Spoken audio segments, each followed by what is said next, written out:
Good morning, fish keepers. Cam here from thefishroom.co.nz. We've done it again. We've made it to Friday. Let's do coffee. That's good. It's always good, but that's really, really good. Okay, so I've got absolutely zero admin today, which is fantastic. So we'll just jump straight into our guest today. So we can bring on John and we'll bring on Chris. Hello. Thank you very much for joining us. No, thanks for having us again, and welcome, Chris. Yeah. I'm really looking forward to this week's chat. Thank you for having me. Yeah, cool. So first and foremost, just wanted to ask you how you got yourself into aquariums and fish and shrimp and all that sort of good stuff. Yeah, I'm already very old, and I'm really very old. I just wondered if you are 50 plus, you're already beyond old. So this happened like my father was a veterinary, and I guess I have the genes from him, and I started very early with 5 years, probably like you guys too. You started probably also very early. I think we all have this in common, that we start early with the fish hobby. And yeah, so I got into fish first, into guppies, like probably most of us. And then with the time, Malawi, Tanganyika, like it was in the 80s, in the 90s, probably with you guys too. And then later on, when the first shrimp came into the hobby in the 90s, end of the 90s, I got really interested because there was not too much literature out there. There was not knowledge out there. Crayfish, zero. Shrimp, zero. Snails, also zero. So I decided I really want to do it because there is not information out, and I want to do the first book on crayfish. I did a freshwater crayfish atlas, and then several other books. And so, if you're stuck in this thing, you want to complete it. And that's how I got started. There was a crayfish that I saw, a blue crayfish, electric crayfish from Florida, and nobody could tell me anything about it. And I was in the best pet shop in Europe, in Germany. I worked there together with Oliver Knott. I did it beside the university, and Oliver was like 20 meters on the other side working in the pond stuff.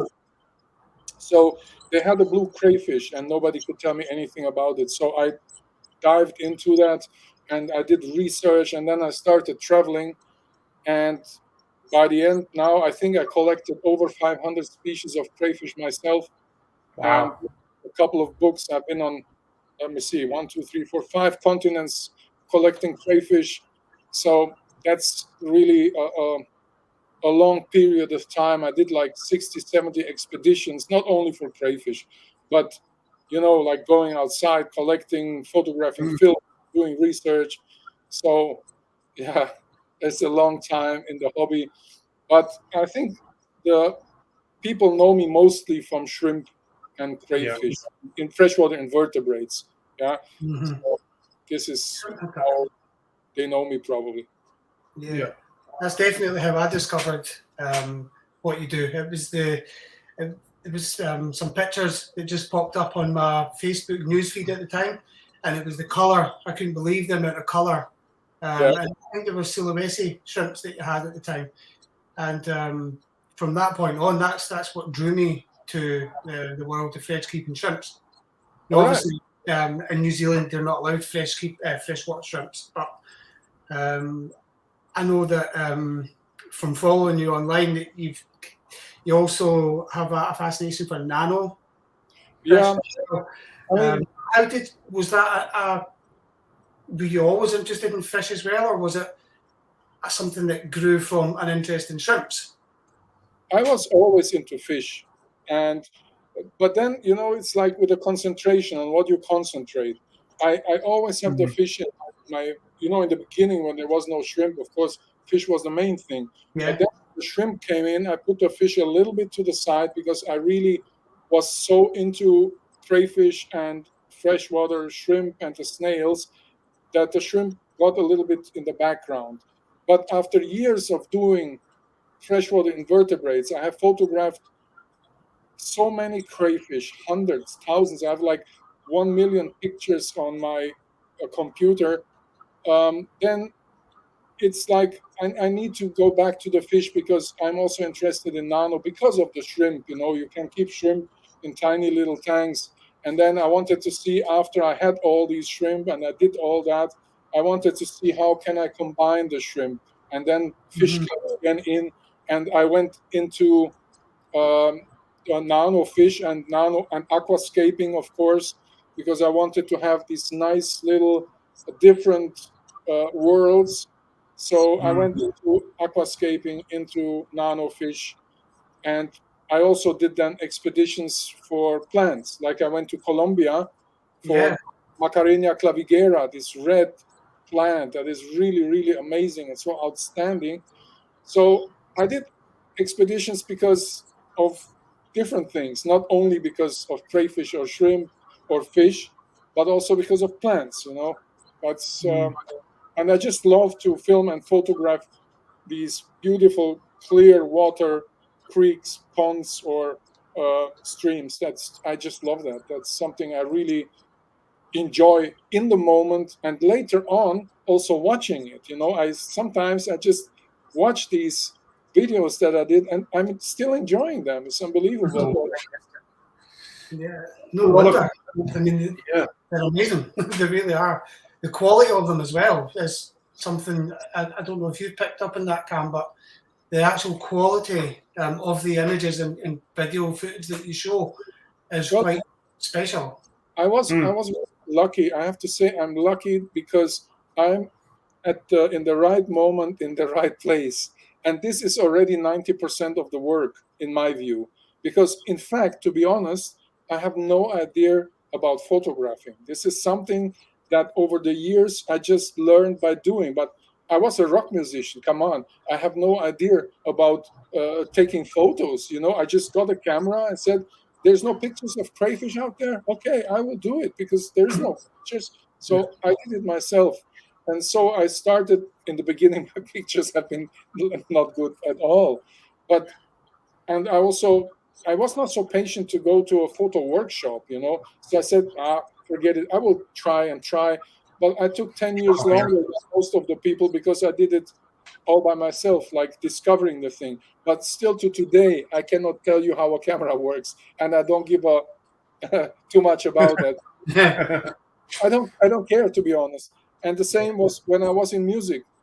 I played bass every day 4 to 5 hours, but I cannot tell you how a guitar works. In fact, from all the stuff inside or the amplifier, I have no idea.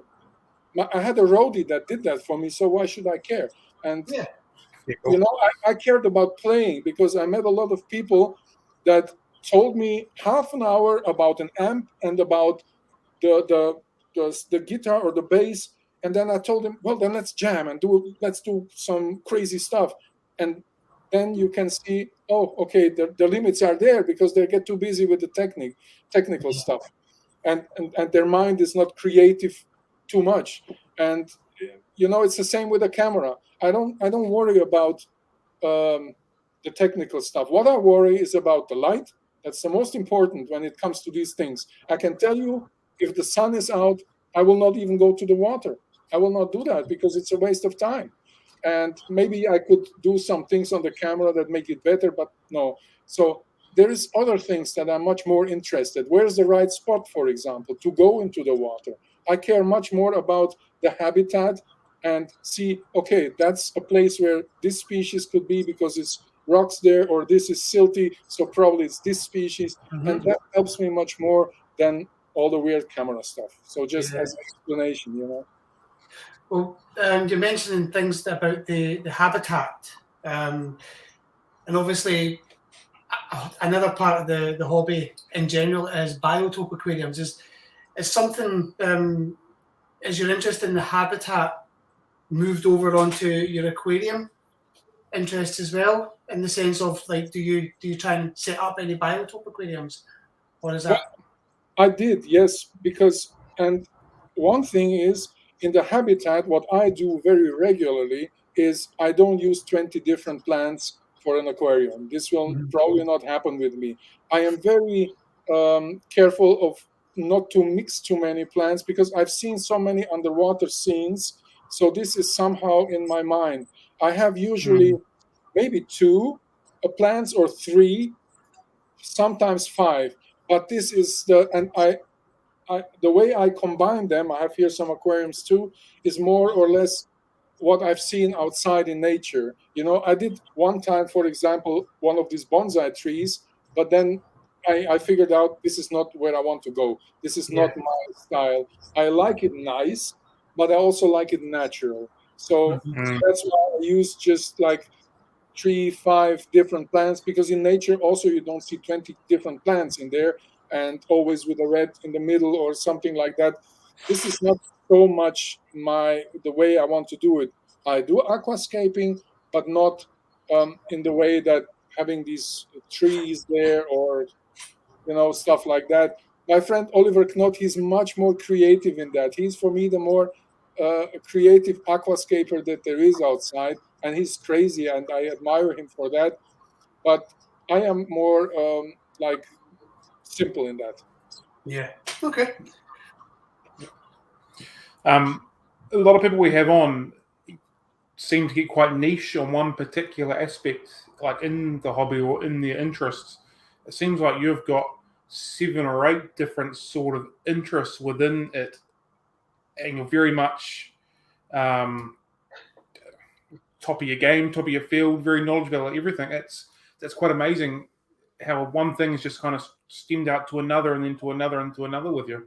Yeah, one thing leads to another, because I think what keeps me going is I'm very curious about things. I want to discover, and discovering is something that excites me. This is, like I can understand perfectly Darwin or Humboldt or these guys that went to the jungle and they see a species for the first time, and then you want to learn about that.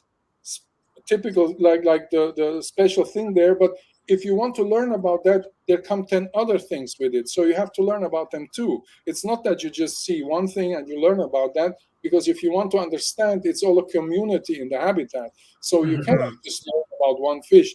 If you have to learn about everything. So if I learn about shrimp, I probably learn about fish too, because shrimp get eaten by fish, but not every fish will eat them, and so on. So everything is like the whole ecosystem. It's a whole, it comes in a whole package, and that's why and like I said, I'm already very old, so of course during my career from 5 years, I will not keep all my life guppies or shrimp. I want to explore a little bit more, but I will stay in freshwater. This is something I decided. I had to decide, because once you go to marine stuff, I would get lost, because there's so many crazy things, and I would be so nervous and crazy to know about everything that I would get distracted. And I'm a man. I cannot do 5 things at once like some women, but I am very one-dimensional. So I better concentrate on freshwater. Makes total sense to me.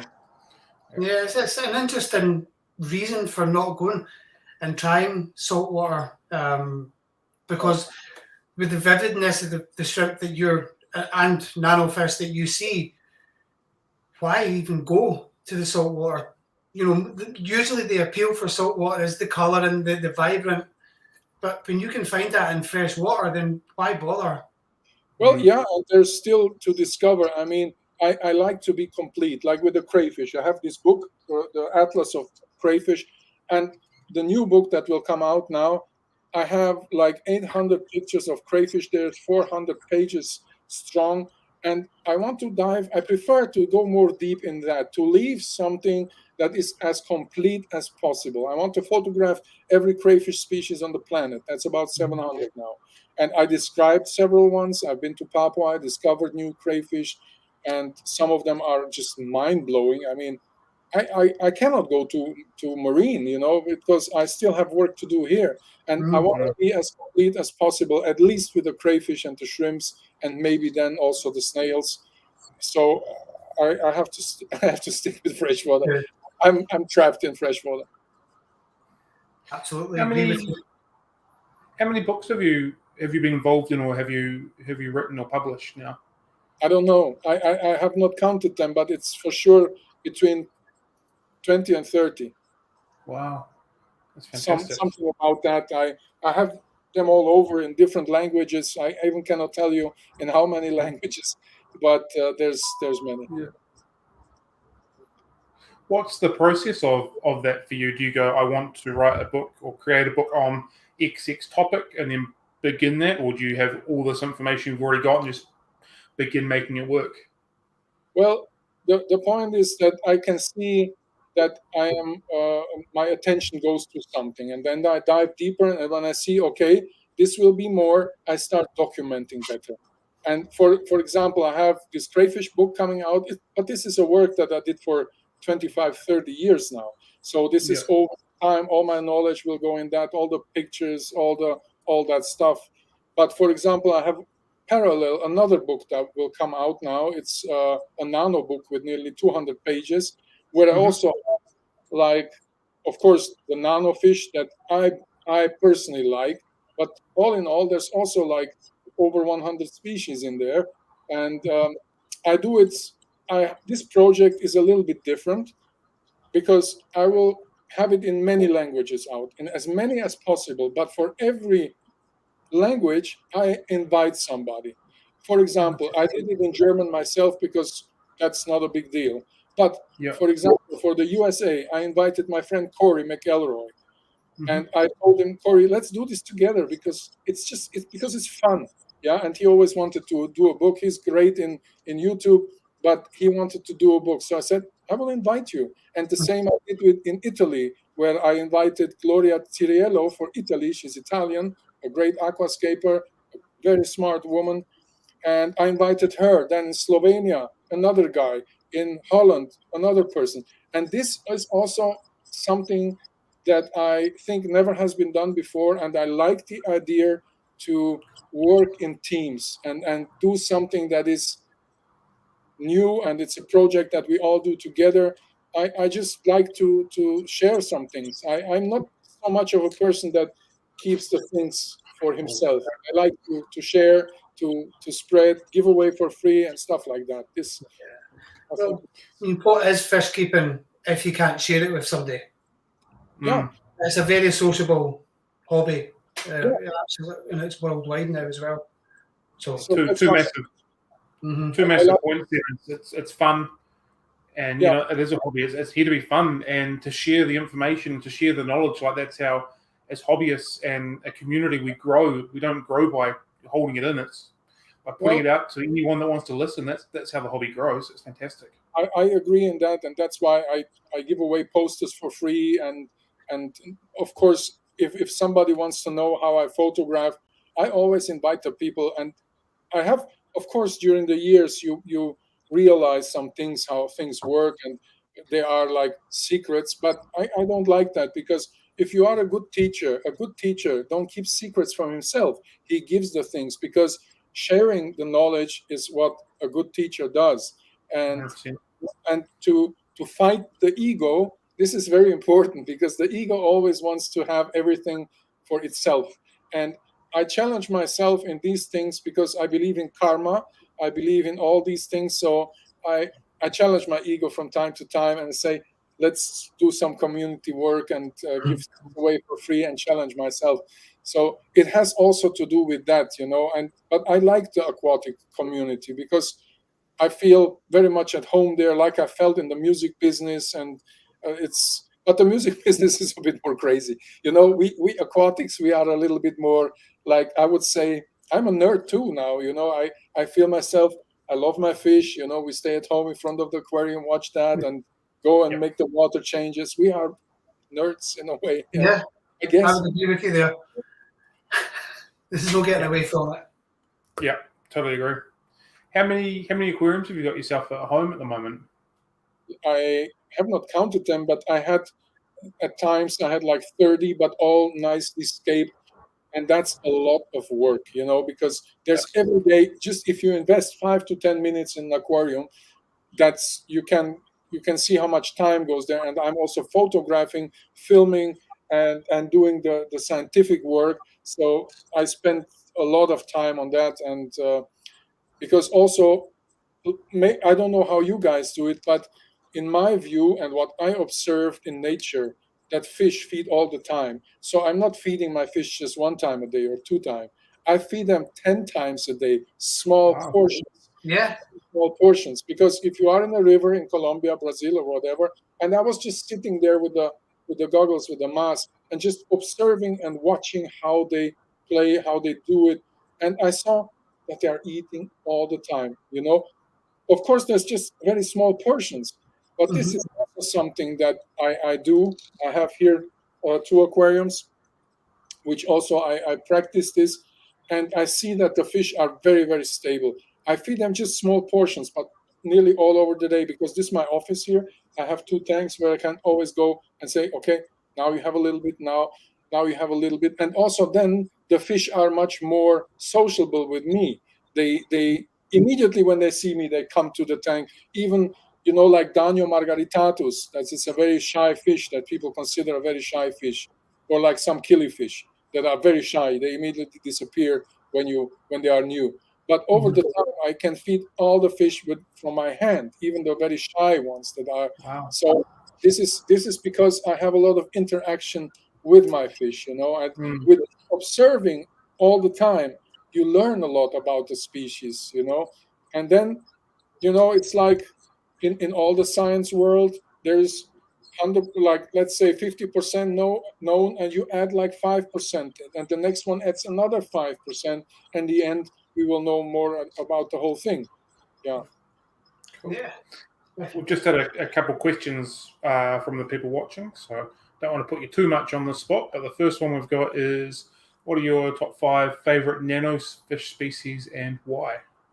Well, if I can give the Latin names, because this is one thing, and I apologize for that, I communicate with the world with the Latin names, because the common names for me, that would be too much distraction, because the common language is in science is the Latin world. So Zundaidanio axelrodi, I think, what is the common name for that?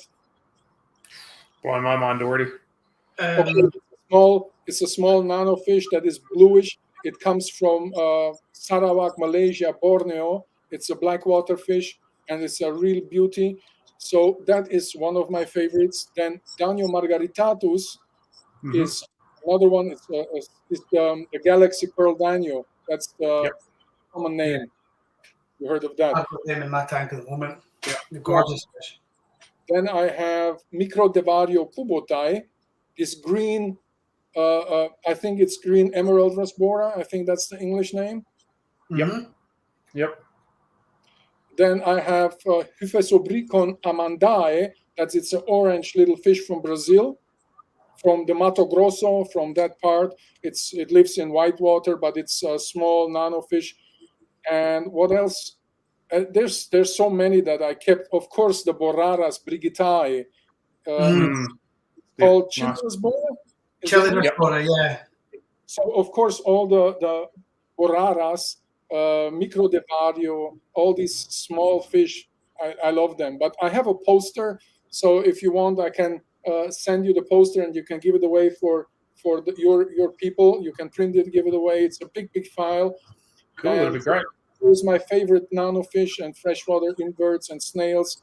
And yeah, I posted it yesterday in the group, and immediately 300 people wanted this, so I sent them every single one the poster. But I can give it to you, and you can put it on the homepage for download for free, so the people watching, and they can have it, because there's also the names of the fish. So then you have a good photo, and you have the name, and then hopefully you get inspired to have some. Definitely. Yeah, that'd be fantastic.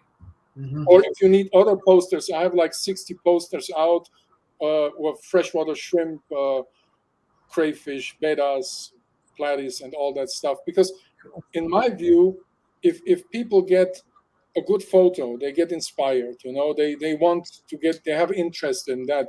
I always went for the thing, I don't know if I can say that, but sex sells. This is what we did in music, and this is, I think, also in aquatics, because if you see a beautiful picture, you want to know, what is that? I've never seen that, you know. Well, it worked in my case. I mean, it was the quality of the picture that pulled me in, and I've been hooked on your pictures ever since. Yeah, so this is the way I work. I bribe the people. But I think if we present the fish in the best light and in the best thing, we do them justice, and this is what I want to do. So you're very welcome to share the poster, and it's for free. You can even print it if you want and spread it in New Zealand and greetings from me, or in Scotland. If you have friends, I can also send you posters to give away for free. Yeah, I'm sure people would love that. We'll sort that out after the show. Yeah, thanks very much for that offer. Yeah. We've had one more question. Kay would like to know when your nanofish book will be out in Great Britain, or a rough idea if you do know. The English version, the German version is done because I'm responsible for that. The English version, Cory needs to work on it, but he's working. I kicked his ass a little bit. I know he's super busy with his YouTube stuff, but I hope that in like 3-4 weeks he's done with his part. So we will publish it in English, and I guess you're interested in the English version, in digital form, because I think that everybody should have access to it worldwide, because I cannot ship books around the planet. This is impossible. And I think the digital version will go more quick. So I think in 4 weeks it's available, and then we have all the other languages step by step coming in, like French, Dutch, and so on and so on. Okay, I'll look out for that. That'll be good. I jumped on your YouTube channel over the last little while as preparing for this, and I noticed you spent some time in West Papua. Something that stirred me is you said basically the local people there wanted to kill you unless you paid them.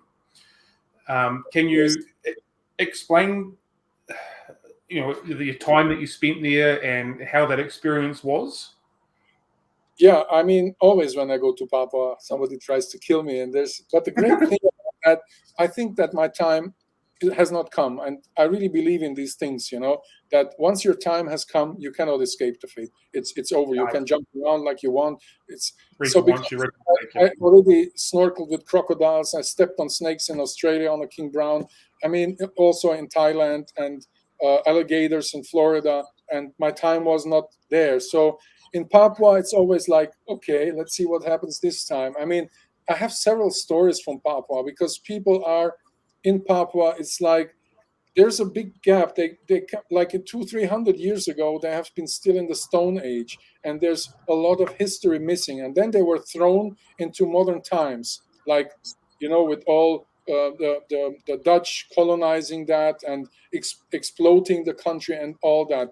And Papua people always have, they have been a little bit suppressed, you can say, and they are not very happy to see white people. And I can follow that, I understand that, because white people always came to take. And then I was there. For example, one time I went into the Holy Cave. I had a guide that brought us there. I had a team with me, and the guy I just met him. I didn't know who he was, but he said for some money he will bring me and the team to the cave. What I didn't know was that this was a holy cave, and there was a tribe living next to it. But we stopped with the cars there. I went into the cave, and I heard there was outside going on some big scandal. And I took some crayfish out of the cave. I put them in my pocket, and I went outside. And what I didn't know was that it was a holy cave. So when the woman is pregnant, she goes inside this cave. And if the crayfish walks up, it will be a boy. If the crayfish walks down, she will have a girl, baby girl. So now I had this crayfish in my pocket. So you can imagine what happened in their minds. They don't know about science. And they don't know about these things. They are still with these ancestral things in their mind. And they got really, really furious. So they said we have to put all the crayfish back, and then they got really furious. We had to jump in the cars and escape, I would put it like that, to the next police station, which was luckily the only police station in the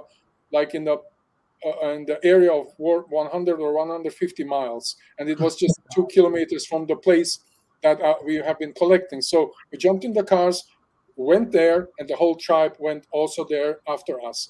And in the end, there was a big crowd of people, furious, and we had 2 Indonesian guys with machine guns that protected us. So that's why we are still alive, probably, because the tour guide, he disappeared. Honestly, we don't know where he is. Nothing about him. They have been so angry, and they have still bow and arrow. You know, these guys. Honestly, Yeah.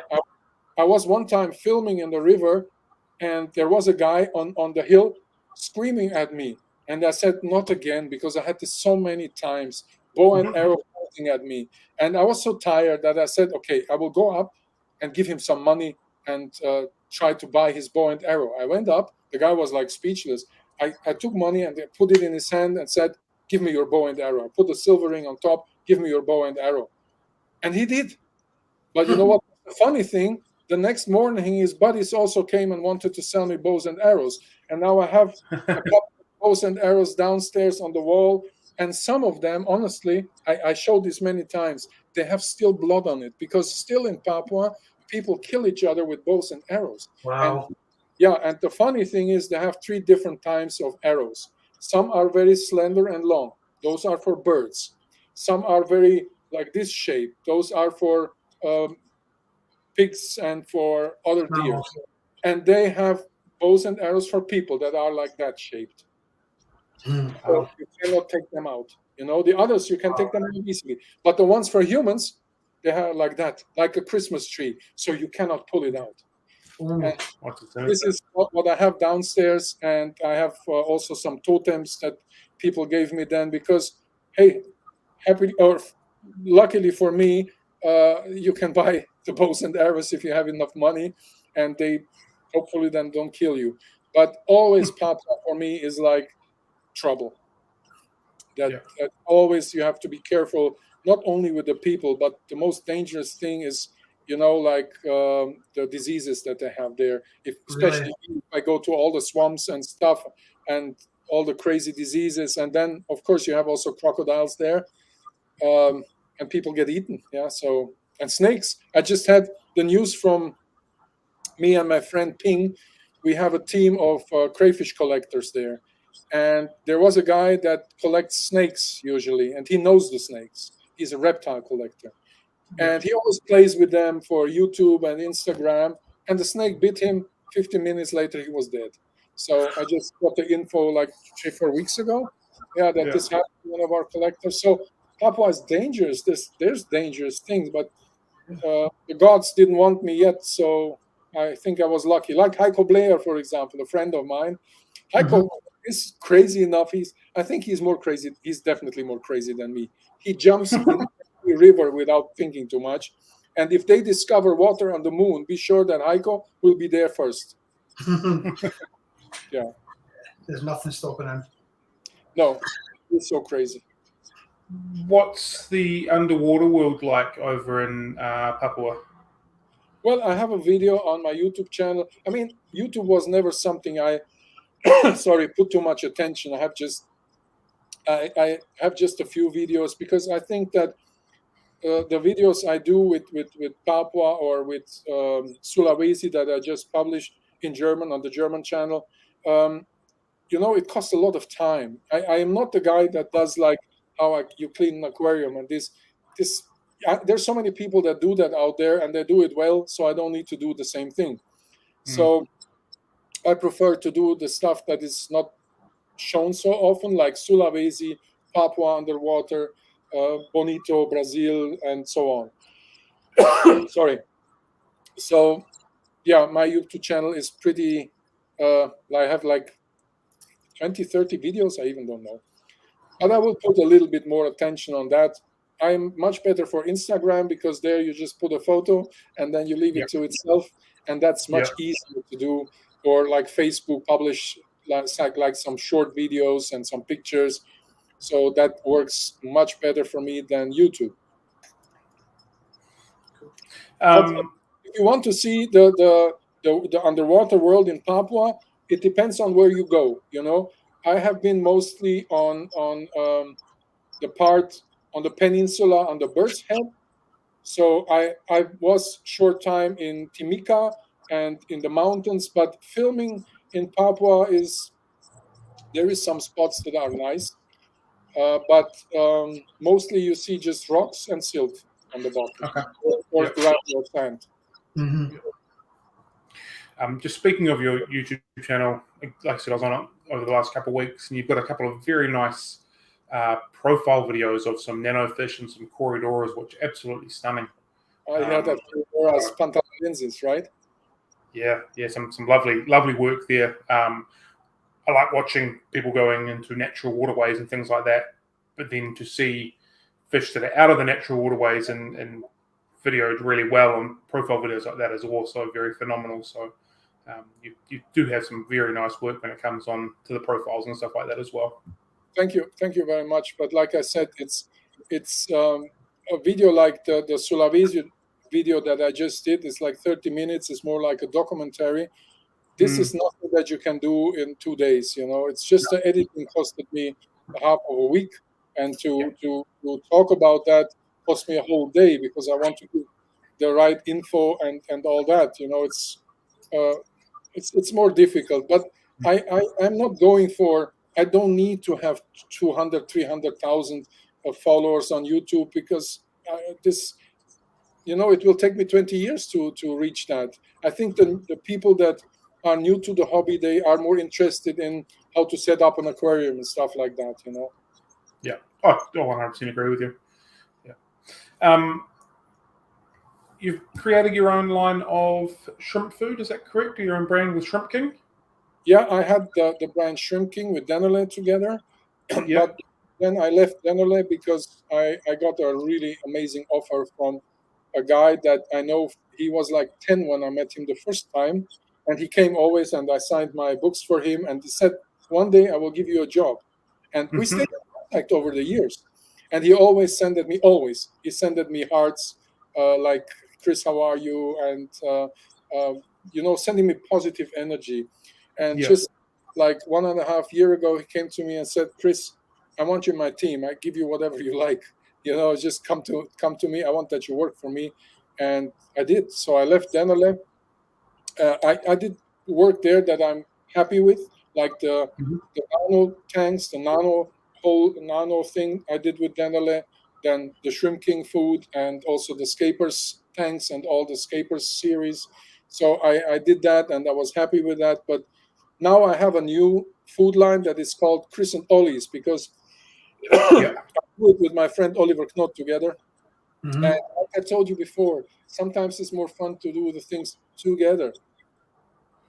Yeah, absolutely, especially in a hobby like this. Yeah, and I think, I want also that people see that there's no competition between us. We share things a lot. I can give Ollie my videos for his Instagram channel, and I told him, you don't have to put my name on it. Meanwhile, I don't care anymore in these things. As long as the people are happy, I'm fine with it. In the past, maybe it is always important, especially when I was on stage with my band. You know how that is. You have a big ego then, and you want to be an artist and that.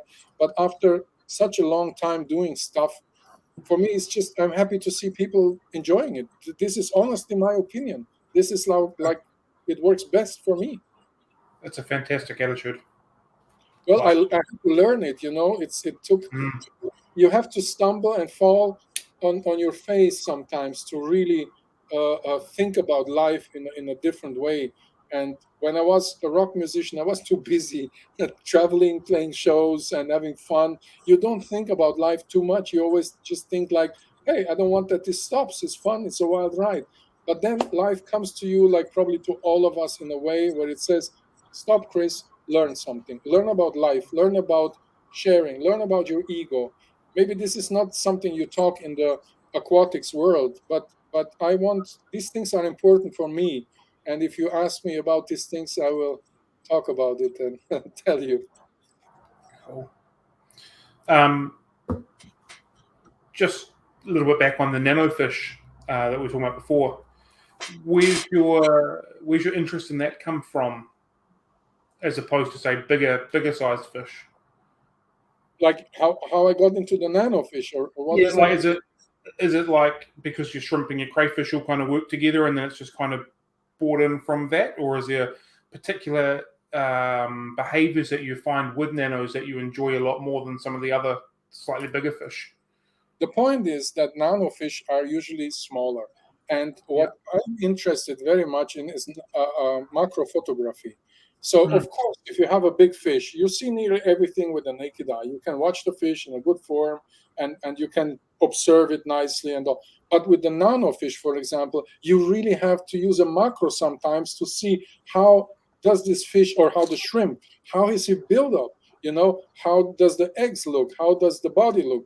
And this for me was always interesting to see the things for myself, because I wanted to know, and then also show it to others. If I have one of these nano fish that are like 2 centimeters, they are tiny, they are small. I want to see them blown up big. And I guess this is what brought me into it, because also there was not too much information, because in the 80s, 90s, when I was in aquatics, Malawi was everywhere, Tanganyika was everywhere. So, and they are big fish. So I decided, I did that, and now I want to concentrate on nano. And who knows? I mean, you never know what life brings to you. I'm also a painter. Meanwhile, I have big paintings that I do, and like 2 years ago, I would not even thought about having an exhibition and going to Strasbourg, Paris, and show my paintings. I do abstract art. But this is in life. Sometimes things just show up, and I will go for it. Maybe I will go look for gold one day in Alaska, because I'm also interested in that, and just to discover and see if I can find it. And then maybe I do some total other thing. But nano is something that is like the shrimps, is a big field with many fish that are still not well known. So I would like to present them and show them, and introduce them to people who don't know them, because in the Malawi world, there is not so much more to discover. There's probably not every half year 3 new fish come in, like with the shrimps. And that what kept the shrimp hobby also very alive, because now with these new breeding forms, the people are the German word for it, and you always guys have to remember I'm German. English is my third language, so it's called neophilic. The people always want to have something new. So, and that keeps a trend going on. That keeps a trend alive. And in the 80s, we had Malawis coming in every 2 or 3 months, a new Malawi fish. And the shrimp that went over many years like that, because new forms, new colors, new crossbreedings, and that keeps the trend alive. And if that doesn't work anymore, the trend will also go down, because the people will get bored, more or less. They need to discover something new. So for me, it's at the moment the nano fish that I really want to discover, because I have photographed every shrimp that there is in the hobby. In the wild, I have photographed a lot, the crayfish, many 500 out, or 550 out of 700. So I think in like 10 years more, I photographed them all. But with the nano fish, there's still a lot. If you go to the Amazon or to Peru, you will find a lot of new fish there. So I'm interested in that. I've had a question from the watchers. What's your best or your favorite trip that or your expedition that you've done? A memorable one. Well, honestly, this is a question I always try to avoid answering, because every place has something special. And I can tell you, if there's places I really want to go back, I know that this really impressed me.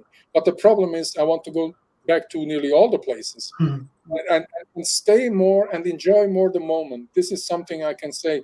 Not in the past, I did these trips like hardcore collecting. I went to Australia with my friend Rob McCormack in New South Wales, and we collected like 30 species in just 5 days. And that was a crazy trip. We collected all day, half of the night, in the morning, first thing, wake up, go out, collect. But now I would do it different. I would enjoy more the place, observe more the details. How do the fish behave? With what do they interact? So I think one place that impressed me a lot, that I will always have in my top 3, I will give you my top 3, is Colombia, because of this. The water was great, warm, like 30 degrees Celsius, 28, and you just sit in the river and you can observe. You don't have to shake freezing, because if you go to 20 degrees Celsius, after half an hour, you are freezing. You are frozen, even if it's 20 degrees. But with 30 degrees, it's like you sit in the tub and watch nature, and it's so nice. So Colombia would be my number 1. My number 2 is Sulawesi, the lakes, Matano, Tovuti, Mahalona, because they are also very warm, 30 degrees. So you can sit there and observe. There's a lot of different shrimp, a lot of different snails. You have all these colorful shrimp in the lake. Amazing. And also the fish, Telmaterina, sunfish, which are still not very well known. And I filmed that and I just observed. And I guess the number 3 is Florida. Because Florida, you have a lot of springs. I took George Farmer there, for example. He was so surprised. And because in Florida, you have like 100 freshwater springs or even more. The water comes out of the ground and you have a lot of beautiful water plants. You have fish there. You have turtles, shrimp, snails, alligators, and so on. So there's a lot of abundance. But let's not forget Brazil. Brazil is mind-blowing. I was in the river. There have been in that river in Bonito, they have 270 species of fish. I mean, come on. I mean, the region. I mean, the whole river drainage. 270 like ancestors, like there's Krenitzihla, all these cichlids and so on. So Brazil is also mind-blowing. But I will stop here because it will go too far.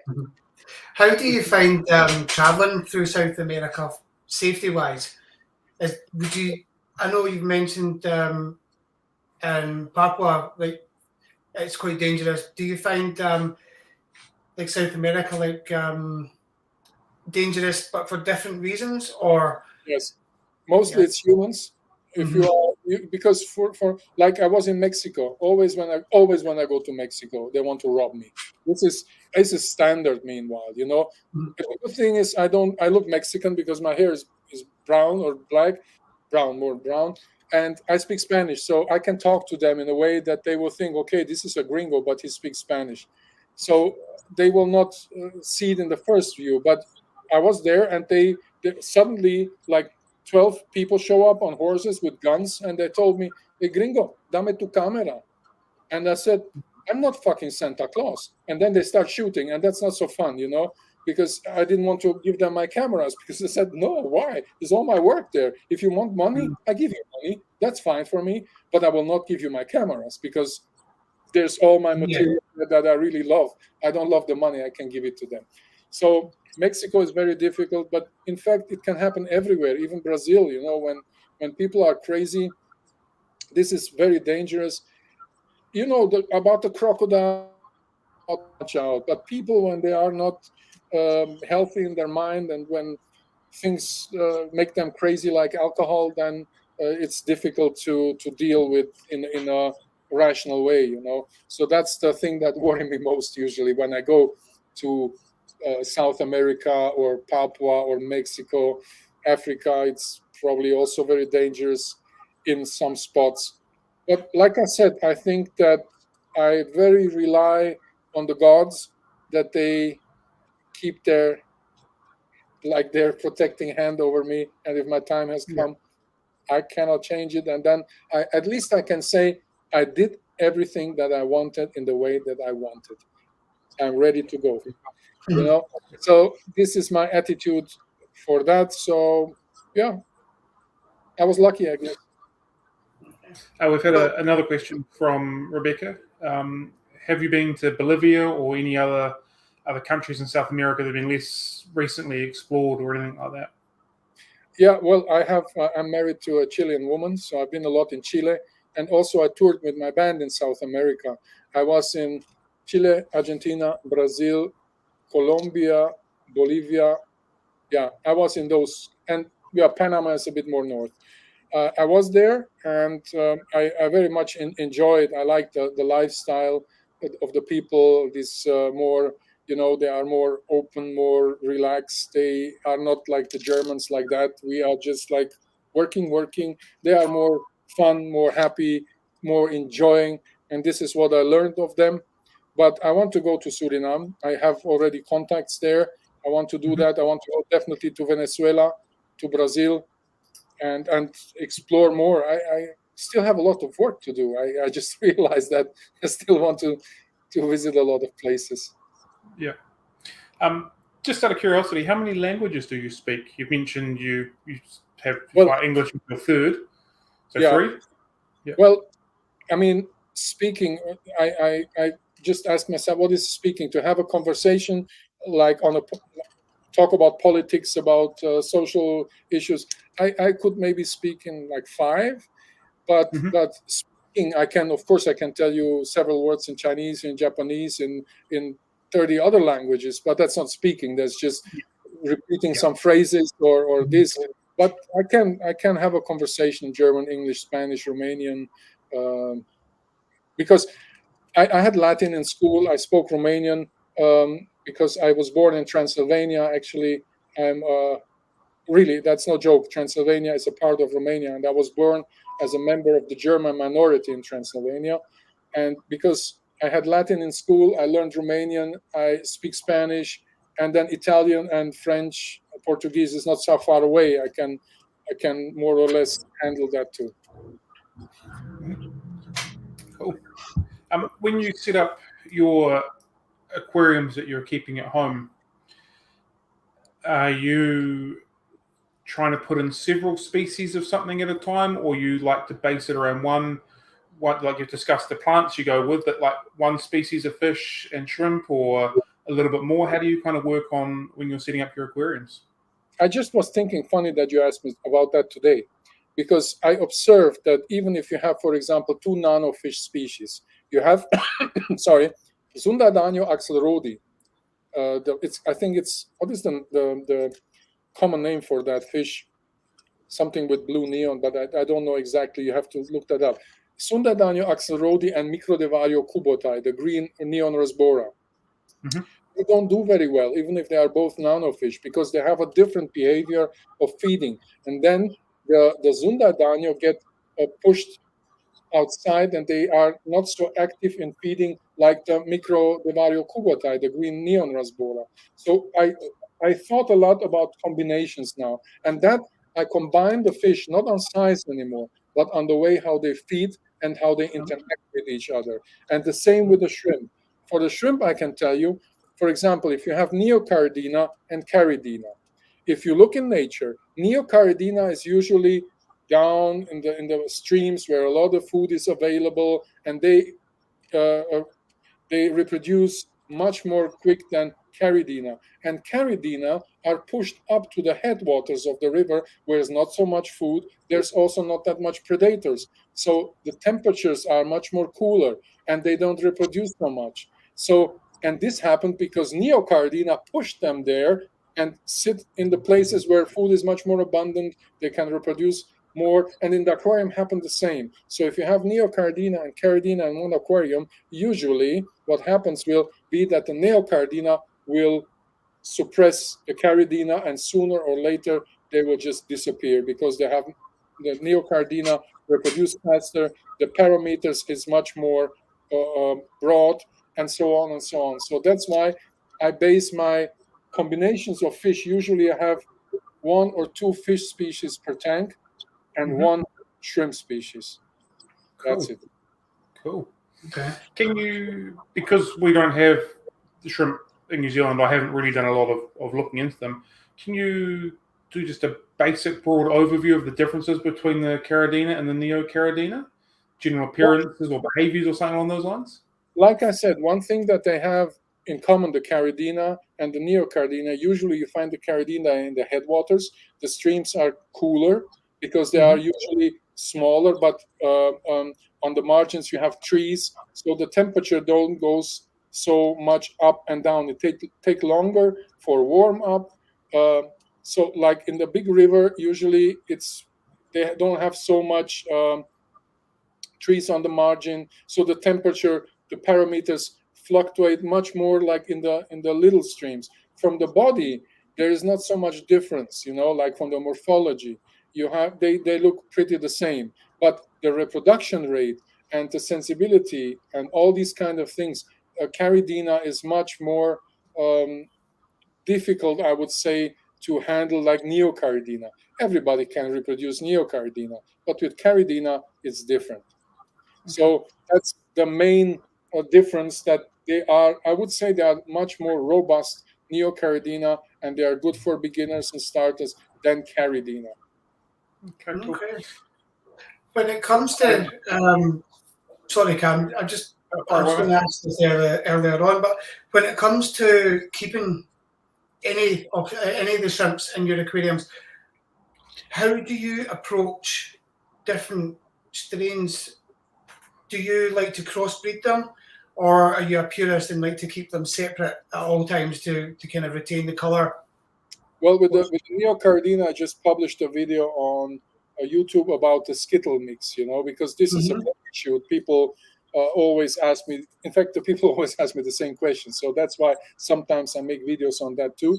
But in my tanks, I have one tank where I mix them all together, but I know that 99% will be transparent to brown if I put all the Neocaridina together. In other tanks, like here, I have one tank, there's just red ones because I want to keep the line. So this is how I handle it. But in the Skittles tank or rainbow mix, I have it because I'm an artist, I'm painting. I like color mixes. So I have both. I have somewhere I have them like all just yellow, all just blue, all just red. And in others, I put all the colors together because I just like it. I like colors, Okay. But I know also that I have to, in the end, I will have, after 1.5 years, I will have all transparent in there, because usually a shrimp lives like 1.5 to 2 years. So even if I have just females in there, what you can do, if you want to have a colorful tank for 1.5 to 2 years, just put females in the tank, and then they will not mix, and you will have no transparent ones, and you can enjoy them for 2 years or 1.5 years, your colorful shrimp. But if you put males in too, they will reproduce and they will cross. It's not crossbreeding because they are the same species, but they will breed the colors, It's all one species. It's Neocaridina davidi, and that's just one species. And the colors, do you find the colors in the wild, or are they all line bred for specific colors? Well, the Neocardinas are line bred, but from time to time, you see also when I've been to Hong Kong, for example, in nature, I have seen red and white shrimp, like the crystal red, right, from the bee shrimp. But there's very few. You see one, maybe two, if you really pay a lot of attention, and if you look at many shrimp. So this happens in nature also. There's some special colored ones. So that's why we could have the red and white ones, the crystal red shrimp, that is nothing that was so special. It happens, but not so often. And with the Neocaridina, even in nature you can find reddish ones, black ones, and yellowish ones, but all the others, and it's still a secret how they did the blue ones. And I'm not 100% sure if it's not a crossbreed between species. Because if you look at the yellow Neocardina and the blue ones, they look different. Even if now we say it's all Neocardina davidi, but for example, the yellow ones, they go up to 4 centimeters. I have never seen a blue one that is 4 centimeters. Never. Have you? I have never. And I could say I've seen of every color 500,000 shrimp, because my friend is a wholesaler, and always when he get new shipments in, I go there. And I have already seen even more, because every time he gets like 20,000. So, and I do this for years now, and always the blue ones, and you guys can observe that the blue ones are much smaller than the yellow ones or the red ones. So, how you see the particular blue one is a bit of a mystery, trade secret. No one should have let that information out. How have the red and the yellows been developed, or is it just this? They've caught a few, a bit more red on this one, and just continue to spawn through to get them to a red color, or is there a little bit more to it than that? To be honest, I've been in Taiwan. I talked to breeders, and everybody, of course, tells me that he was the one who invented them, which is hard to believe, because probably one person did the job and the others just profit out of it. And the same with the shadow shrimp. I tried to find out how they did it. Today, I know how the shadow shrimp or the Taiwan bees have been bred. I know that. Meanwhile, I found it out, but I was not able to find out who the person was, because there was 3 people who told me they did it. And with the Neocaridina, I went to the farms in Taiwan to see how did you do that? But they didn't want to tell the secret. I mean, they said some things, but it didn't make sense for me because, I mean, I know a little bit something about genetics and about shrimp species in a scientific way. So I guess they still keep the secret and they don't want to tell it. So honestly, I don't know how they bred the blue ones. I don't know if they, because what is crazy with the neocardinas, I have not seen that many wild type neos that have been blue. I've seen it in caridina, tiger shrimp. You can see blue ones. Yeah, you can see there's several species that are blue, but in the neos, I have not seen blue ones. So for me, that is not very clear, and I have to tell you, I don't know. Cool. That's fine. Simple as that. Can't know everything. Can't know everything. Just yeah. Feeding wise, again, because we don't have shrimp, I'm pretty blurry when it comes to this. Are they just opportunistic? Whatever sort of landing in front of them will give it a go, or are they specifically only eat algae or anything like that? How does that sort of work? Shrimp are omnivores. That means they eat everything. You know, they like, there's a dead fish on the in for example in the head springs. There's not that much protein, but from time to time you have a little fish, a little what could it be, a little catfish or something that dies, and the shrimp will eat it. But most of the time they feed on bacteria, microalgae, and stuff like that, and detritus. That means the leaves that fall inside, they grow bacteria on them, and they feed off these bacteria. They don't eat the leaves itself, but what they eat is the bacteria. They digest the bacteria. But in general, I could say, or we can say, shrimp are omnivores. They eat everything. You know, a fish from time to time, don't feed them too much protein. That's not very good because then they will have these extra moltings, and that's not healthy. But they feed on like algae, you could say, everything what grows in the aquarium, in the micro nano world there, and they feed all the time. That is something that with the fish the same, you know. If you observe them in nature, they're all the time working, eating. So better feed them small portions all over the day. I know it's difficult, but this is what I'm just experimenting here with this fish that sits especially in the faster flowing water. They're picking all the time stuff out, and I want to try out this way. So this is what I can tell you about shrimp, that they eat everything. Cool.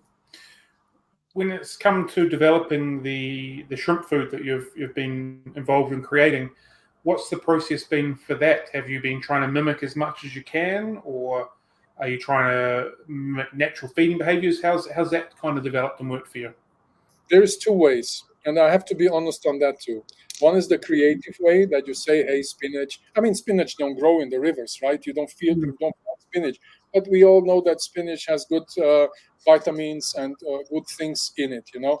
And the same with stinging nettles. It's the same thing. They have a lot of minerals there. So, of course, in my view, I call them the creative foods. And then you have the main food and the mineral food that really has the stuff in it that they really need. But there's also cinnamon sticks or walnut sticks or stuff like that that I also have with the company. But I would say I would call these foods like fun foods. You know, if you have these sticks that the shrimp sit on, this is something that you don't need it, but it's fun to have, and that's the reason for it. You know, it's not that the shrimps need that. What the shrimp need is the main food, like where it's different minerals in it, where there's things that they really need for the carapax, for the growth, different things. Yes, but the other half is more or less what can I say, fun or entertainment or extras, you know. Yeah, makes sense. I'm still sitting on your comment of feeding small amounts a lot throughout the day over and over again, and I'm just sitting here wondering how small is considered small. Like if you're feeding, say, half a dozen small Danio as an example, is it literally just a tiny piece of flake that's crushed up, or a crushed up tiny micro pellet sort of amount each time?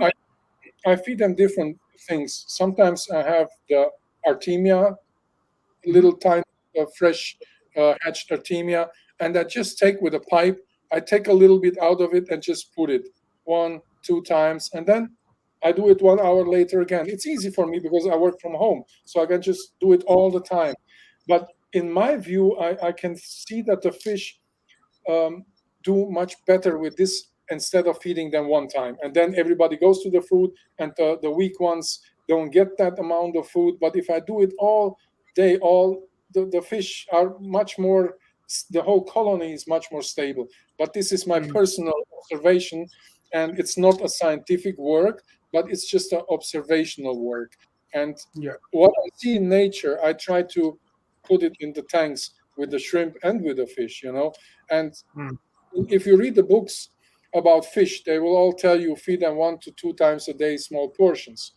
I would like to write in my books, feed them as often as you can, as small portions as you can, in the way of just, I have nano food that I have with my company Natureholic, which I work for now. I have a nano food, and I give them also small portions of that. And the good thing is this nano food, it floats on the surface for a long time, and just smaller portions go down. So if I put an amount of nano food on top, they will have like 20 minutes with it to play around. That's something that I really like to do, because it floats for a while, and then the smaller parts, they sink more quick. But that's really, really fine food. It floats for a longer time. So this is something that I want to experiment more, and I want to learn more about feeding fish like 10 times a day. I think as long as you're watching when they feed and making sure that there's no excess food left behind and falling into the substrate that's going uneaten, then you're feeding it the right amount. So if you're feeding just small amounts and that gets consumed, and then you feed a little bit more maybe and that gets consumed, and then you stop, that you're not overfeeding them, and it's not going to knock the parameters out of balance or anything like that. But I also have, like in a little tank, I can put 100 shrimp in, like in a nano tank. And I have in this tank that is sitting here, I have at least 50 to 60 shrimp in, and it's a tiny aquarium, and you don't see them because they're in the grasses and everywhere. You see always 10 to 20, but these guys do a great work when it comes to pick up the pieces that go down, if they go down, And I also have a leaf inside the tank, so if not every shrimp picks something up, they always can feed from the leaf. That's perfect. If they feed from the stuff that is on the ground, it will not go to the leaf. So this is and I do a lot of water changes. I do water changes 50% of a nano aquarium every week. So I know that people say just change the water 10%. I do 50 to 60% slow, but I do it regularly every week. So, and the filter every week. So this is something that I said, it consumes time, but in the end, it will pay off, because if I want to photograph a fish, it needs to be nice. It needs to be healthy. It needs to be good looking. And this is what I'm going for. And I can tell that of some fish, I had very good results with this way that I do it, especially if you look, there's a picture of Sundaidanio axelrodi that I have. He's nicely colored. He's in a good shape. And this happens because, it happens with other people too. I'm not an exception. But in my way, it works for me. Yeah. Do you feed your fish specific foods to boost their colors? No. I am not a big fan. I have, even with Shrimp King, I had a color food because people asked me for it. But if I'm honest, I have to tell you, I did it because they wanted it like that. And they always asked me. So I said, okay, if you want that, I will do it for you. But I especially don't feed color foods in no form, because I think if you feed live food a lot, like I did, red worms, bloodworms, like all these kind of things, the fish will be happy and they will show great colors. Do the water changes, give them good lights, and then they will be happy and show their colors with a natural way. Because if I never bought myself a fish or got myself, meanwhile, I don't buy fish because I get them for free. But for example, this injected fish or glow fish, this is nothing I will go for, or fish that are extra pimped with colors and I don't know what. This is not for me. I know there's people that like them, and good for you, but for me it's the natural good looking fish. That's why I have mostly fish like Endler guppies, for example, the different strains that come from the wild. I love them. I like guppies too, but Endlers I love more because they come out of nature just like that. Yeah.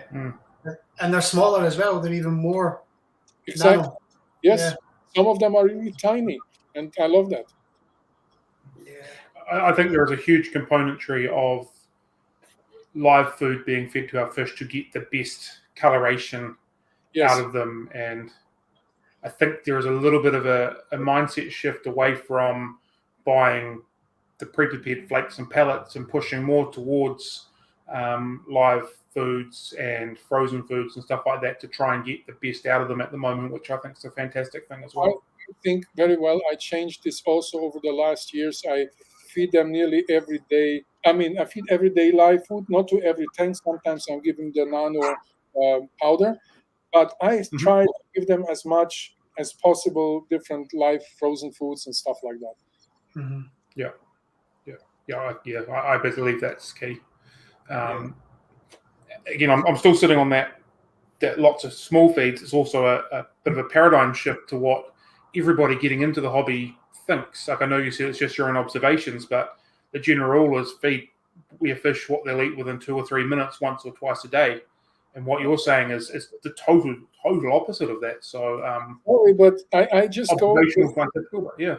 I observed it in nature, and what can I tell you? If I see it, I have to tell it.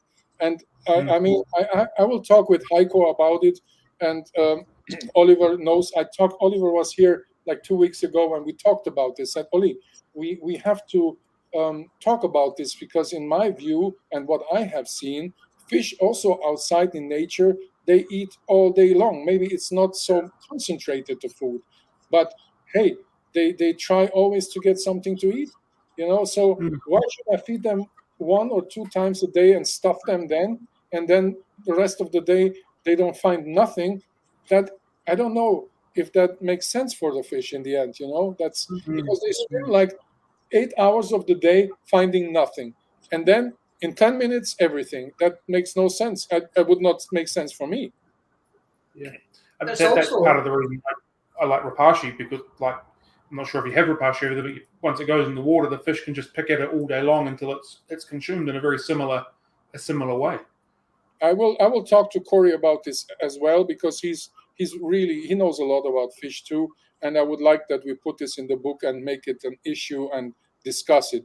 Maybe not everybody will be d'accord with me, and that's fine. But I saw it in nature, so can it be wrong? I don't know. Yeah. What are you going to say, John? I can't remember now. Okay, cool. So, do you feed out white worms as part of your live food mixture or not? Well, I have different, because also it's easy for me to say, feed live food, because I get it for free from my friends that are wholesalers. I visit them every week, so I can just pick whatever I like, But I understand that people don't want to have their fridge full with these kind of things. And I have a special room for my aquariums. I have a fridge especially for that. So for me, it's not a big deal. I can feed bloodworms, white worms, all the black worms, Artemia, and I think for me it's more easy, like also feeding them all day.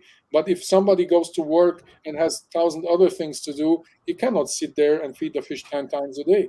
I understand that, but then we have to invent a little feeder, automatic feeder, and this is what I told Oli too, that giving every half an hour a very small portion, and do that all over the day, And Rebecca's just made us. Sorry, you're backing that up with huge water changes every week. Yes. So there is no harm, because the problem with overfeeding is the accumulation of waste. And if you're doing a solid water change and you've got a lot of shrimp for the cleanup crew, as long as you're still watching what you're doing, there's not really a great risk. It's maybe something that's not advised for brand new fish keepers to start with, perhaps, but this is after many years. But I also have on my nano tanks big filters.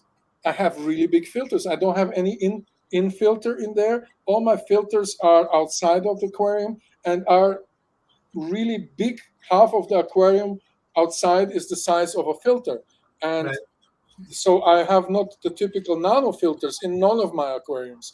I don't use any inside filters, and also not nano filters for none of my nano tanks. I have big filters for every aquarium. So that is another point, because I think filtration is important, not only because of the clean water, but also because a lot of fish in nature, they sit in the current. Yeah. And I want to imitate that. And if I see my Brichardi here, for example, it's a killifish from Africa, they love it. They sit in this. I have two parts in the aquarium, usually one with a lot of like Oh. flow, and I have a little island where they can retreat. Mhm. That's details, but I always look on these things, and also with a filter. I have always big filters on these little nano tanks. So that helps the water change, the big filters, the many shrimp, and Mhm. observing, because if you feed small portions every day, the fish will pick it up. But if you have one time a big, how they cannot pick it all up at once. So most of it probably goes, or a lot of it goes down if you don't have really big fish like Malawi or Tanganyika that are they eat with a big mouth. But I think that I waste much less food than if you feed a lot in one time. That was going to be my next question. I was going to ask, do you find that you actually waste and indirectly use less food by feeding more often? Yeah, because they can pick it up. They really pick it up then. Mhm. Mm. Absolutely. So when you're saying you're over filtering your tanks, are we talking like say a 50-liter aquarium with like a really big Eheim power filter on it sort of scenario, or how is that kind of working for you to make that work? Well, I have here a Scapers flow from Denele. I don't know if you know that. That is a filter that is about, I would say, 20, 25 centimeters to 15, 20 centimeters. So it's not a Eheim filter. I know that Eheim has good filters. There's a German company close to my place, and they do great stuff. But I got these from Denele from the time I was in Denele, and I remember that I wanted to have bigger filters for nano aquariums, and that's why at Denele we did this. We also have the nano filters, but I never, and I also said this honestly, while I was working with Denele, I don't use everything that Denele did. It's just not my thing, you know. I use a couple of things that I really like, and the rest, some people want to have a sitting filter inside of the aquarium. I never liked that. I use these Yeah. kind of filters outside of the aquarium because I don't like to have a filter inside, because the stuff is still in the water there, and it produces stuff there probably more than in a filter outside. So I prefer that, and I don't like Technic inside of the aquarium. I want to have just the panorama of the underwater world, and not a filter and not a heater. In fact, I was talking to Oli, I want to have all in one thing. I want to have heater inside of the filter, the CO2 inside of the filter, and the light integrated in the lid. Something that you just don't see any technical stuff in the aquarium. Yeah. One of the filters that I Just use, enjoying the water. yeah, a filter that I've got is got the heater that goes inside the canister.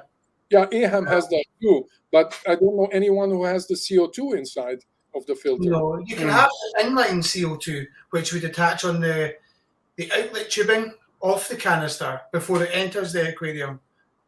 Okay. Well, I know that, but also Oliver told me he has a great new idea about CO2 without that you have to refill the bottles. There's a new system that he had an idea that comes from aerospace. He met with a company that is in the aerospace thing, and he wants, because I also said always these big bottles of CO2, they bother me. I don't like that. I want to, because always when it's empty, I have to run to some place, and I have on all my aquarium CO2 because the plants grow just better. Yeah. There's no way I will have a nice planted tank without CO2. And Oli told me about a new thing that he's working on, and that you don't have to refill that stuff anymore. It will take it out of the air and just put it in your tank, and you don't have any refillments anymore. So taking CO2 out of the air, releasing in the tank. What a great thing. Yeah, Of absolutely. course. Yeah. Well, we reduce CO2 in the atmosphere by putting in the aquarium. We are very progressive. Mm. Absolutely. How do you how do you set your filtration up? Are you heavily mechanical, heavily biological, chemical? Because it sounds like filtration is a massive key for you, which is a great thing. How do Well, you kind of set them up? no, I just have the typical thing with the 2 or 3 layers. I Yeah, don't too much attention as long as it has a big volume, a bigger volume, the filter, not the typical nano filter. Cory yeah, just gave me as present a big aquarium. He could not leave without giving me an aquarium with like 600 or 700 liters now. I had just nano, and Cory visits me from time to time. And the last time, he just went to a shop and bought me a monster aquarium. Now I have a big aquarium sitting down there, and I have to still work on it and set it up and scape it. But usually I have just nano aquariums because it's more flexible. I can just change it in 10, 15 minutes so that I'm yeah, lazy, But the big aquarium is even much more work, and it's much more water change, and it's much more energy cost. But with a little aquarium, I like it, have it here today, and next day I can put it over there, and the next day over there. But with 600 liters, you cannot do that, So You're not moving that anytime. my filters Imagine are. the amount of nanofish you could have in a 600-litre tank, though. That's something I have to imagine now and create a big. This is what I will probably do. First, I thought I want to have the biggest shrimp aquarium in the world and to put like 6 or 7 thousand colorful shrimp in there. This is the challenge. I have two things. I want to do the biggest shrimp aquarium, or I want to do a aquarium like really nice underwater with just 15 fish inside, nano fish, just 15 nano fish. But I'm still thinking about that. I don't know. But your idea is also good. Put a lot of nano fish in there. Yeah. Decisions. There's something about small fish in a big tank that's quite appealing. It is quite exciting, yeah. Small fish in a big tank. I love that idea. Mm-hmm. I think you're going to get a lot of natural behaviors from them. Exactly. This is what I'm looking for too. I want to see what happens there if they are like in nature. I mean, a nano tank is nice, but I mean, some species are absolutely happy with that. They are okay with that. But other species like Microdevario cubotai, for example, the green neon rasbora, they need much more space because they are so fast swimmers. And they are tiny, they are just 2 centimeters, but they need much more space, for example, like the brichardi here, the small killifish that I have. That is just 2 centimeters too, but they don't move too much. They are much more slower. They swim a little bit and they are more relaxed. So, what about black water aquariums?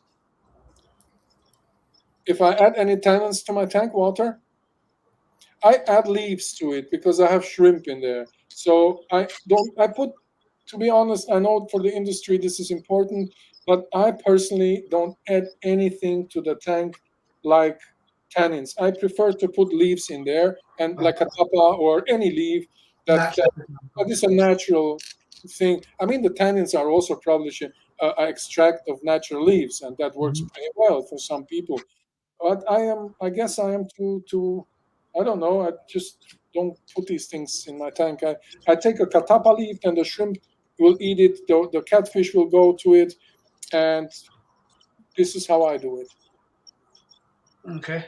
Is it only leaves that you would add, or do you like to use things like pods and casings and that kind of thing?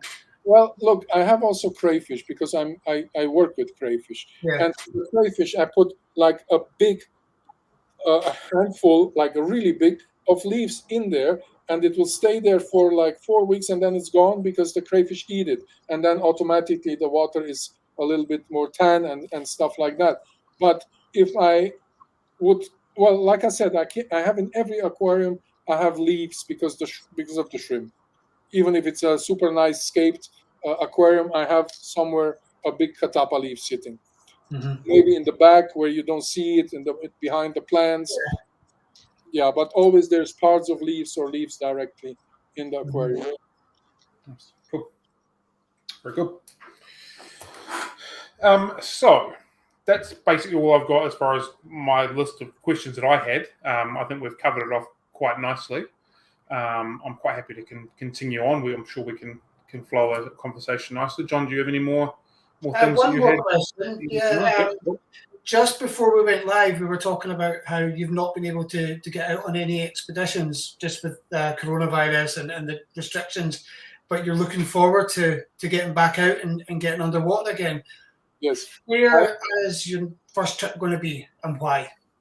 Well, like I said, I traveled so much with the band also, and usually we went. My tour manager asked me where you want to play, and I said, let's play in Australia. And they said, okay. So I went to Australia, and right after the tour, I went in the bush or in the creeks and rivers, and sometimes also during the shows. After the show, always there's some people in the audience where they lift up a fish T-shirt, and I knew then, okay, you guys show backstage. And then I jumped into the car. Like in Mexico, we played in front of 6,000 people, and there have been some people bringing up a fish T-shirt. I knew exactly these guys are aquatic people, and I said, you guys in the back of the backstage. And then after the show, honestly, after the show was over. We played the extra song, and I went. They waited on the car, and we jumped in the car, and I went with them outside and got to a spring in Mexico, and was so beautiful, freshwater spring. So I traveled a lot in the last years, and then came Corona, and I was planning to go to New Zealand and to Tasmania, and it ruined my plans. And now I have new plans. I have not been a long time away, also because of my kids, and I got really like more a homestay dad now. But I have plans to go in May to the USA with Cory, do some work in the USA, in September to Congo, because with Thomas Minesi, I want to go to Lac Fa. I want to film that because that's an amazing place. And then hopefully in December, January, Tasmania and New Zealand. But in between, maybe some smaller expeditions, or Papua is on the list, Papua New Guinea again, because I'm working with crayfish. I described several species from there, and I know a lot of new stuff that is there sitting, waiting to be discovered. So, but Tasmania, New Zealand is on my list. Pupu Springs and the other springs in New Zealand. Tasmania, the biggest crayfish of the planet, like 60 centimeters monsters. I want to see them. I want to really photograph and film it, and also just sit there and observe in the temperate rainforest. And I just want to enjoy a little bit more, and do that. When you plan your expeditions or your visits, do you go specifically looking for something, or just whatever kind of happens while you're there? Both, because I know that on expeditions always things happen. You cannot 100% plan it, and I'm not a big planner. Even if I'm German, I'm not so organized in the way. I just have one or 2 points, and then I trust that other things come up, and usually other things come up. I was never bored on an expedition. Always I found a lot of nice things, and somehow, even if I went for very rare species or species that are not, I always found them.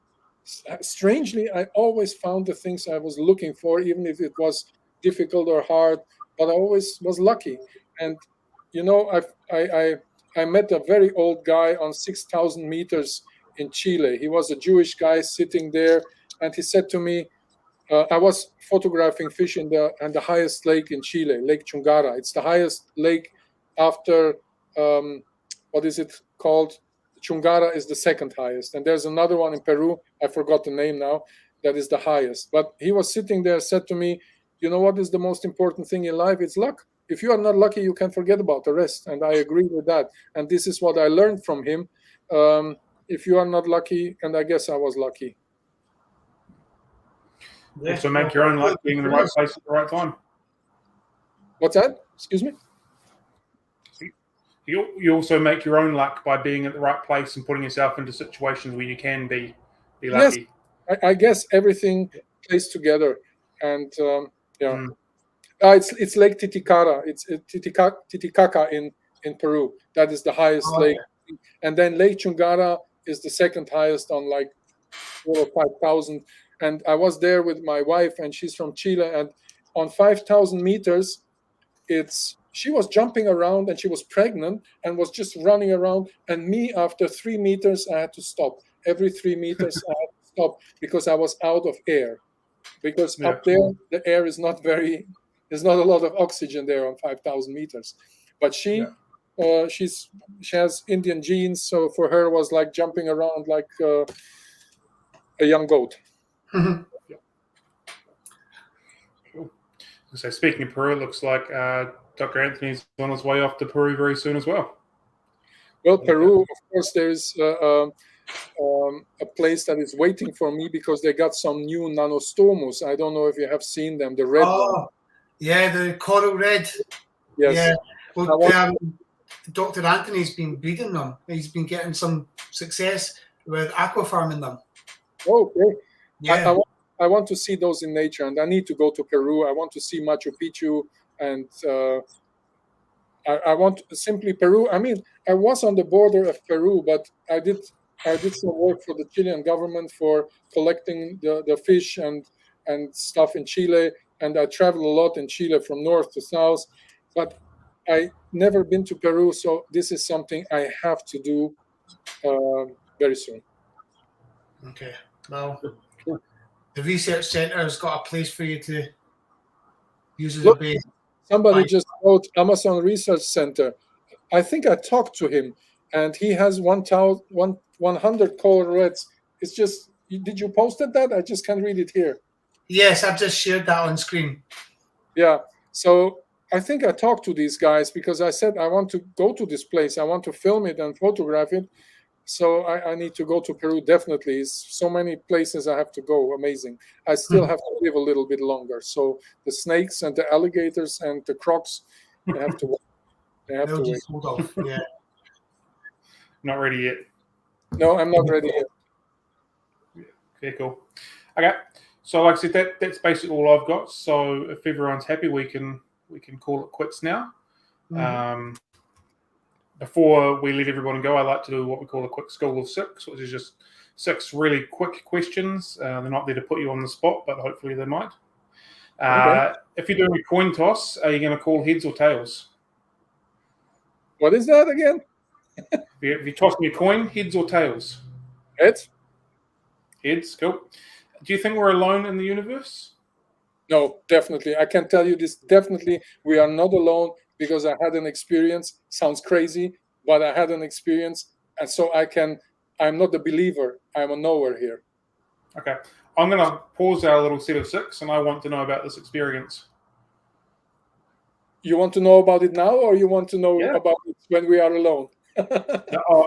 I'm happy to know now if you're willing to share it.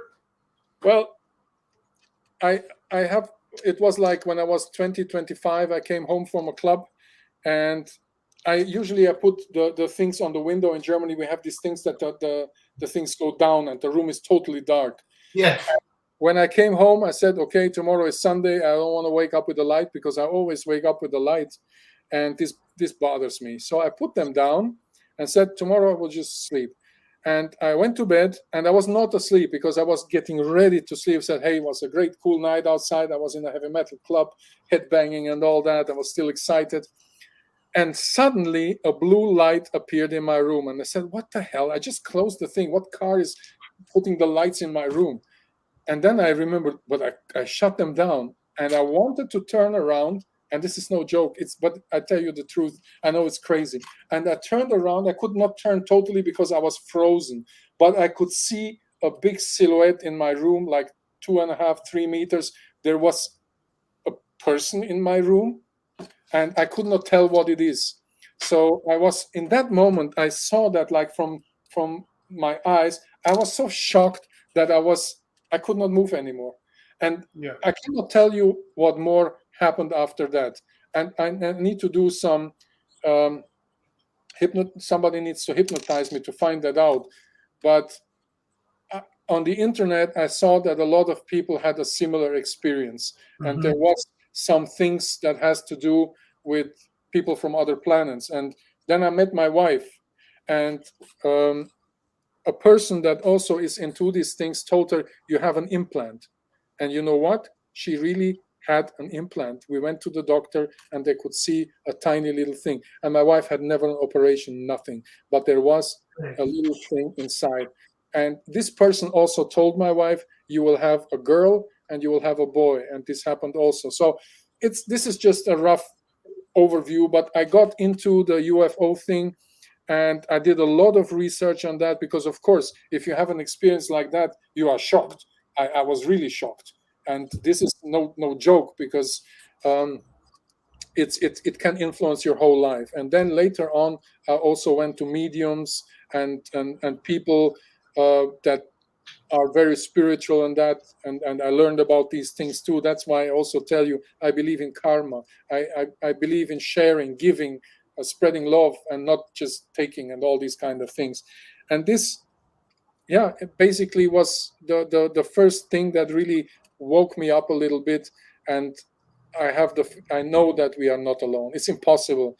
We have our galaxy, our galaxy has 200 billion stars, and probably every star has 8 to 10 planets. So we are not alone, definitely not. Please convince me of other, but I know what I have seen. My wife also had an experience. I don't want to share her experience now because that she should tell that story. But she also is like me, very convinced about it because she saw it also. So now seeing is believing. Yeah, it's just what I see, and I'm not afraid to share these things because I know what I have, what kind of experience I have. Yeah, cool. That's really cool. Wow. Yeah, thank you for sharing that. It's awesome. Sounds crazy, I know, but I don't care too much if people think you know what you know what you've seen. Yeah, exactly. I know who I am, what I do. Yeah. No, exactly. So no, thanks for sharing that with us. It's the first time we've had a elaborated answer on the School of Six, so that's really cool. So thank you.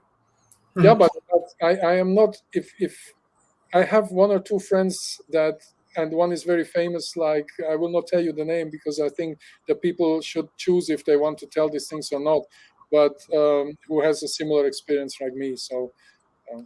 Yeah. But it's the first time that I talk on a stream, a fish stream, about this. Somebody asked me this question, and in fact, I love to talk about the universe. I love to talk about stars, about black holes, about other planets. Yeah. Really Maybe we'll do that another time. Yeah. We'll book it for another time. Yeah. If you could have a meal with anybody that has ever been alive or is still alive, who would it be? Well, with a dead person, it would be Elvis. And with a live person, it would be Edward Snowden. Oh, that'd be an interesting conversation. Because I named the crayfish species after him, Cherak species from Papua. I named it Cherak Snowden.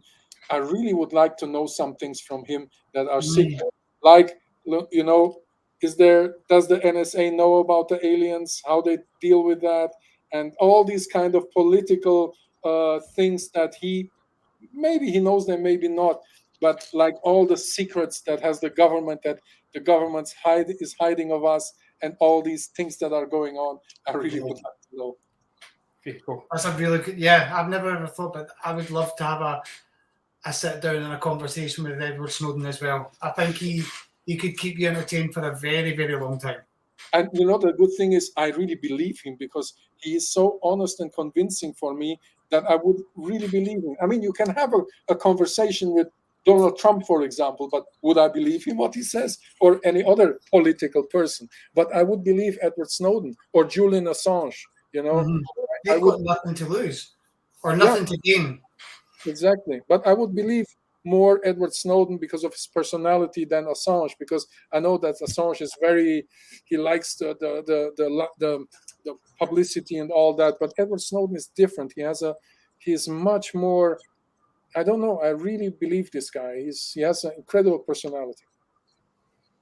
Cool. Fascinating. I've never heard of this guy, so I'm going to look him up once we get finished with this.